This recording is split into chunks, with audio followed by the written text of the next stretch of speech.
আসসালামু আলাইকুম। মাহিনুরস ডেইলি লাইফে আপনাদের স্বাগতম জানাই। আশা করি আপনারা সবাই ভালো আছেন। আলহামদুলিল্লাহ আমিও ভালো আছি। আজকে আমি আপনাদের সাথে শেয়ার করব গরুর বট ভুনা অথবা বুজুরি ভুনা। গরুর বট ভুনা করার জন্য প্রথমে আমি বটগুলোকে হালকা হলুদ এবং লবণ দিয়ে অনেকক্ষণ সিদ্ধ করে নিয়েছি। এখন আমি অন্য একটা হাঁড়ি বসিয়ে দিয়েছি। এর ভিতরে দিয়েছি হাফ কাপ পরিমাণের সয়াবিন তেল। তেলটা গরম হয়ে গেছে। এখন এর ভিতরে আমি 1 কাপ পরিমাণ পেঁয়াজ কুচি দিয়ে হালকা ব্রাউন কালার করে ভেজে নিয়েছি। পেঁয়াজ ভাজা হয়ে গেছে। এখন দিয়ে দিলাম 2 টেবিল চামচ রসুন বাটা এবং 1 টেবিল চামচ আদা বাটা দিয়ে হালকা ভেজে নেব। আদা রসুনে খুব সুন্দর একটা ঘ্রাণ বেরিয়েছে। এখন আমি এর ভিতরে দিয়ে দেব হলুদের গুঁড়া 2 চা চামচ, মরিচের গুঁড়া 4 টেবিল চামচ। আমরা একটু ঝাল বেশি খাই, তাই মরিচের গুঁড়াটা একটু বেশি আমরা ব্যবহার করি খাবারে। আপনারা আপনাদের স্বাদ মতো ব্যবহার করবেন।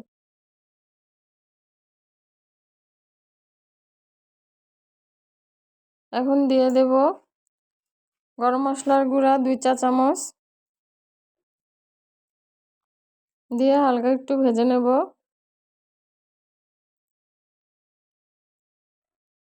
এখন দিয়ে দেব জিরার গুঁড়া 2 চা চামচ,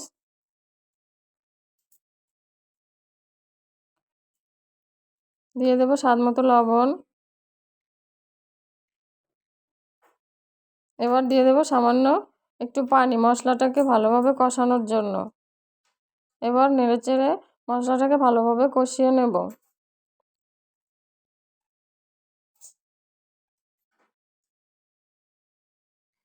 মশলা কষানো হয়ে গেছে।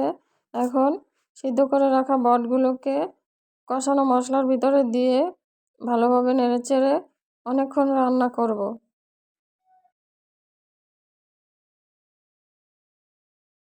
বটগুলো আমার সিদ্ধ হয়ে গেছে।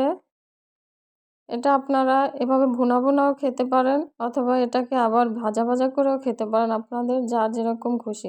এটা লুচি, পরোটা অথবা সিদ্ধ রুটির সাথেও ভালো লাগে খেতে, অথবা গরম ভাতের সাথেও আপনারা খেতে পারেন। কারণ আমরা বাঙালি তো, আমাদের রুচিও বিভিন্ন রকমের।